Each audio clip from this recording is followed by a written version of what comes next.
अनंत आकाश में जहां समय भी अपनी गति भूल जाता है, वहां एक अकेला कौवा शांत बैठा था।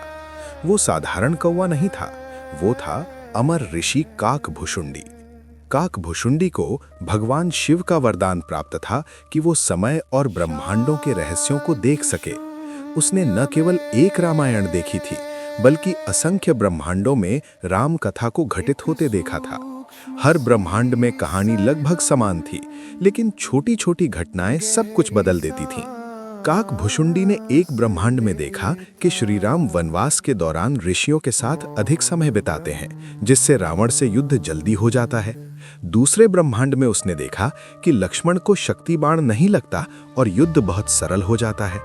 लेकिन एक दिन जब वो समय के प्रवाह में ध्यान लगा रहा था, उसे एक विचित्र कंपन महसूस हुआ। ये कंपन किसी बड़े परिवर्तन का संकेत था। काकभुशुंडी ने अपनी दिव्य दृष्टि उस ब्रह्मांड की ओर घुमाई। वहां उसने देखा कि लंका का युद्ध समाप्त हो चुका था। धरती पर अंधकार छाया हुआ था। रावण विजय प्राप्त कर चुका था। श्री राम और उनकी सेना पराजित हो चुकी थी।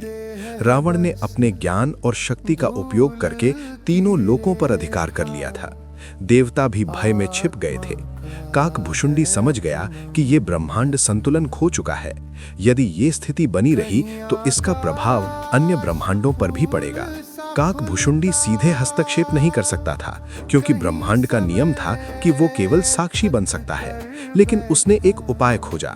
वो समय के प्रवाह में पीछे गया, उस क्षण तक जब विभीषण लंका छोड़ने का निर्णय ले रहे थे। उसने विभीषण के स्वप्न में प्रवेश किया। स्वप्न में उसने विभीषण को भविष्य की झलक दिखाई, जहां रावण की विजय के बाद संसार विनाश की ओर बढ़ रहा था। विभीषण भयभीत होकर जागे और उन्होंने पहले से भी अधिक दृढ़ता से श्री राम का साथ देने का निर्णय लिया।